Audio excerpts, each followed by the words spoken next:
I'll do that and do, hey Trey, way to go, Christopher Walken. Yes.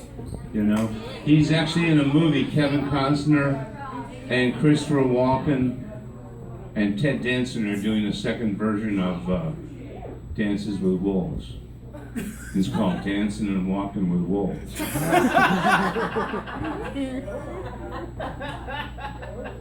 Wait for it. Okay, I'm just gonna, what the fuck was right anyway. Christopher Walken as a cat. Meow. As a dog, bow. As a camel, moo.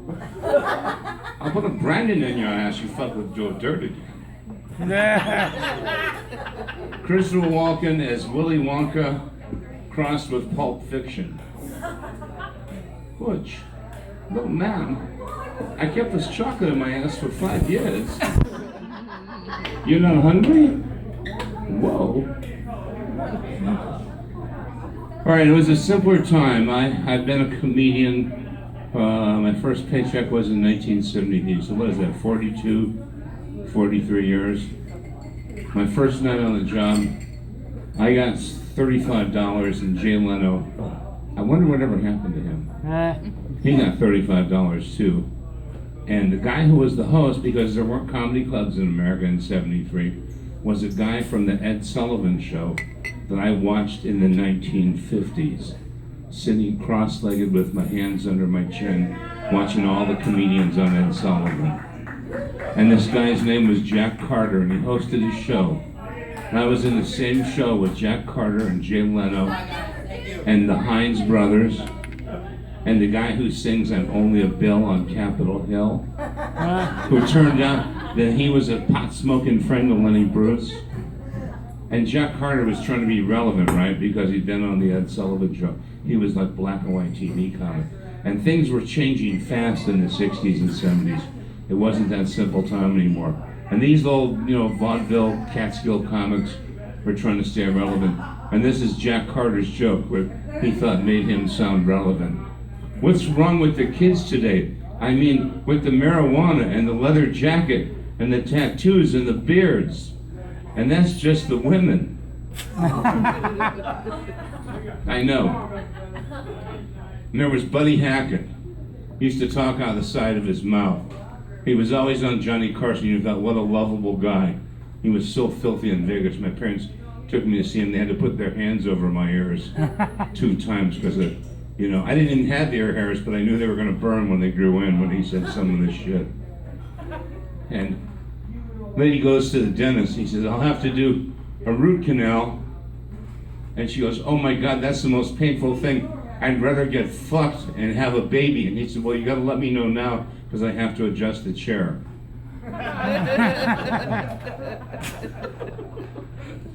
And there's Roxy, who may still speak to me after this, with her cool leather pants. And I go, why do you wear those pants? She goes, well, who do you look at this? My ass looks terrific, and my pussy has that new car smell.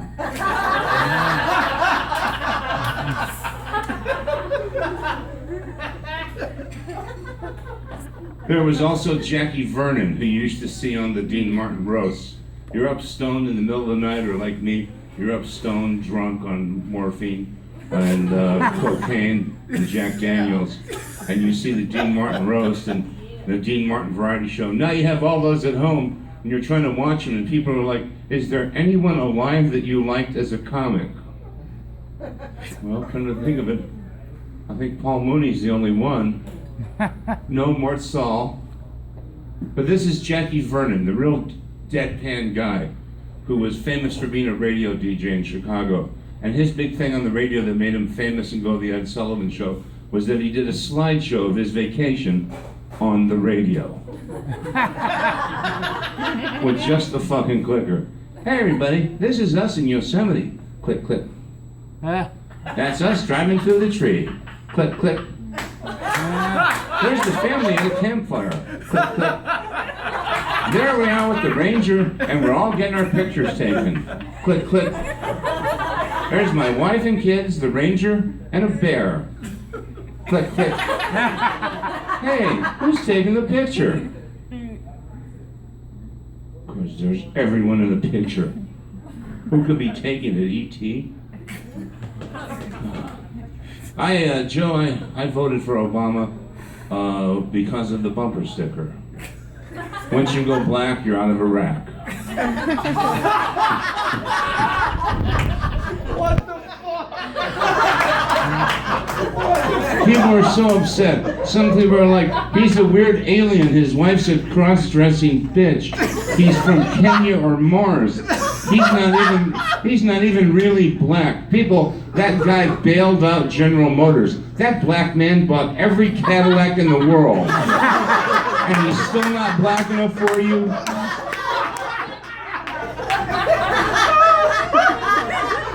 Jesus Christ! That's not me. I didn't write that. I just tell it better than everybody. That's to the brand new father who'll be coming later in the next 2 months at last, Augie Smith. You need to go here and eat your ass off with this pizza. It's incredible. I just had some of the jalapeno poppers. I have Cottonelle extra fresh clean at my house. I'm gonna go home and put 2 fucking rolls in the fridge. Alright, that's how good the fucking jalapenos are. Alright? I used to be cool because we'd fuck around and get drunk, stick a Roman candle in our ass and shoot shit at people.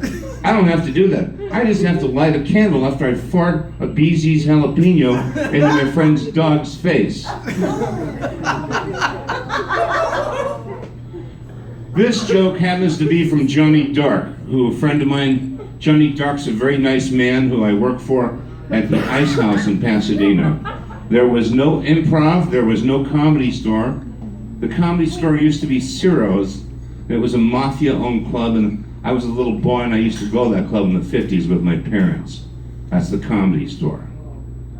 And Johnny Dark was this incredible guy. I thought he was like a mafia guy, a good fellas, but it turned out he really loved black cross-dressers. And no one ever made fun of him because he did have a manager from the mafia. And I can't remember this joke. All I know is, I don't think it's the pot from back in the day, because that was kind of some bunk commercial. I don't care. I had Panama Red, whatever, you know. This stuff now, you stop at the bus stop downtown while they're striking, you get a little eighth or something at the dispensary. It's medical marijuana, but you can't have it unless you're real sick.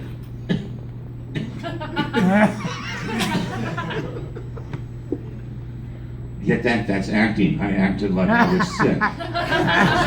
You don't know that. I could have been sick as a motherfucker. And you were like, nobody yelled out, get that fat fucker a joint. No. You're just like, let's see how sick he is. Let's see if he coughs up something. Okay. This one is another Jackie Vernon. And this one we used to listen to at my house all the time because it wasn't dirty like the Red Fox records we listened to, where Red Fox says, I like a bitch with a hairy pussy. You know, a pussy so hairy it looks like somebody hit a girl in the back with an axe. Jesus Christ! A pussy so hairy when that bitch is wearing a bikini, it looks like a rubber band on a coconut. That's what we grew up listening to. And, you're a big, handsome black man. You could have done Patrice with ease. And we all love this one. Did you like him? Oh, God damn it. That was so much diabetes. That was a large black man. He had diabetes for 3 small white guys. He was huge. He had a leather coat. He was a 7X on his leather coat. And I saw the coat because I was at a comedy club. It was made in Pakistan.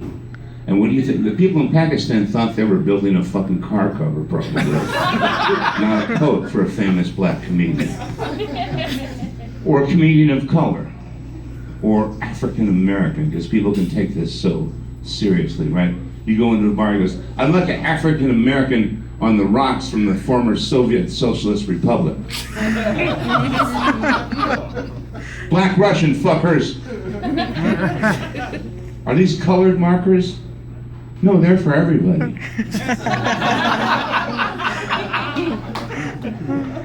So, Jackie Vernon. I must have worn out 3 or 4 of the copies. When you go to buy these records, you had to go with your older cousin and ask about the stuff behind the counter. And all the dirty men and women comedians were there, and you would buy them, and somebody had like a rubber stamp they made with cut up rubber stamps, and it said Jackie Vernon or Red Fox, and you went home with something covered in brown paper, and you know that this shit was going to be fabulous, and that your grandma would beg Jesus to forgive you for listening to it, which is weird because we were Jewish and Catholic. Back in the day in upstate New York, in Lake Huron, was a beautiful time for the Native American Indian tribes. They ruled the land, and everything was theirs as far as the eye could see. They were princes, kings, and queens of all that nature surveilled. One day, a prince rises to power from that great Indian nation. Yet he is lonely, for he needs an Indian maiden. He goes to the lake every day and does his prayer, asking the great Father up above to find him a princess, a partner to love. This goes on for years until finally, across the lake, he hears a plaintive cry of a woman, obviously his Indian princess. They communicate back and forth for 6 months. See how you have to do that? Like this? Remember the U of A football team? When you couldn't go, we're a number, and you had to put up both hands and put down your bear? 6 months. Finally, he can take it no more. He wades into the icy, frigid Lake Huron and begins to swim to his Indian maiden love. After a while, he's overcome by hypothermia. He freezes to death and drowns.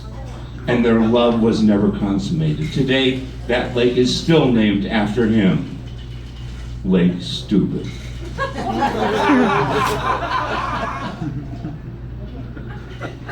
Myron Cohen, a little old Jewish man from the Catskills, bald-headed with a suit, told jokes that people used to say back in the day in showbiz, they wouldn't hire him in another club. Your stuff is too New York, that means you're Jewish. Or your stuff is too ethnic, that meant you were a comedian of color.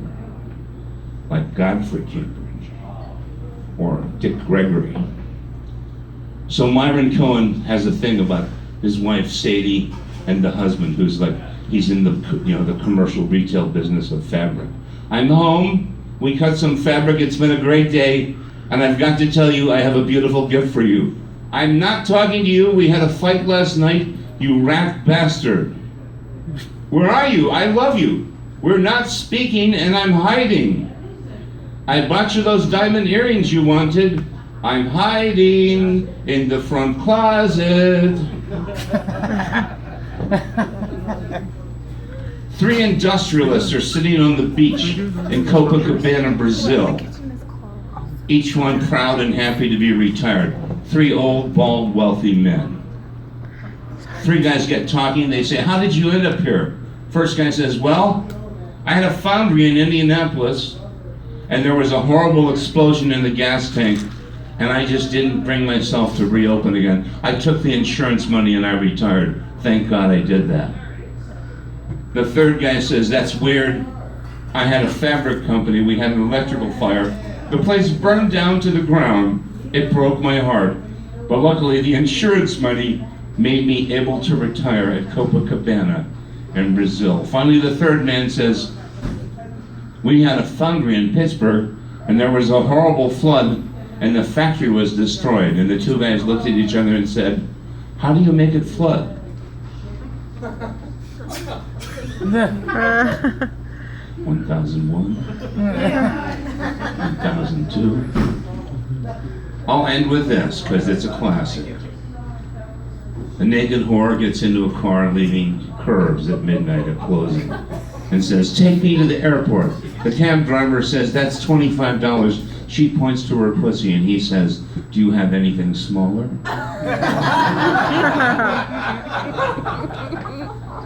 Thank you for celebrating comedy karaoke. Celebrate diversity. Peace out. Go Waters.